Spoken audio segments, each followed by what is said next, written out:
ఒక్కసారి జాగ్రత్తగా ఆలోచించారు. ఇప్పటిదాకా చెప్పిన ఆర్టిఫిషియల్ ఇంటెలిజెన్స్ మరి వెస్టింగ్ పైన ఉండదా సార్ ప్రభావం అంటే 100% ఉండదు. 100% ఉండదు. ప్రతి రంగం పైన ఆర్టిఫిషియల్ ఇంటెలిజెన్స్ ఎఫెక్ట్ ఉంటది. కొన్ని వేల లక్షల మంది ఉద్యోగాలు పోతాయి. కానీ Vestige company artificial intelligence not even 0.5% కూడా ఎఫెక్ట్ చేయలేదు.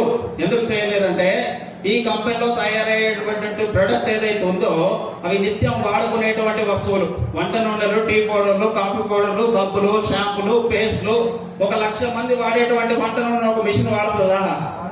వాడదు కదా. కాబట్టి artificial intelligence Vestige direct selling ఇండస్ట్రీని టచ్ చేయలేదు.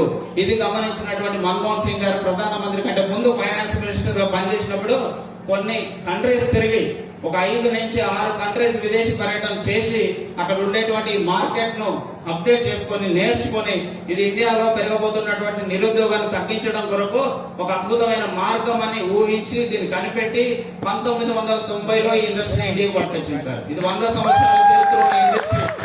ఇది 100 సంవత్సరాల చరిత్ర ఉన్న ఇండస్ట్రీ. ఈ ఇండస్ట్రీ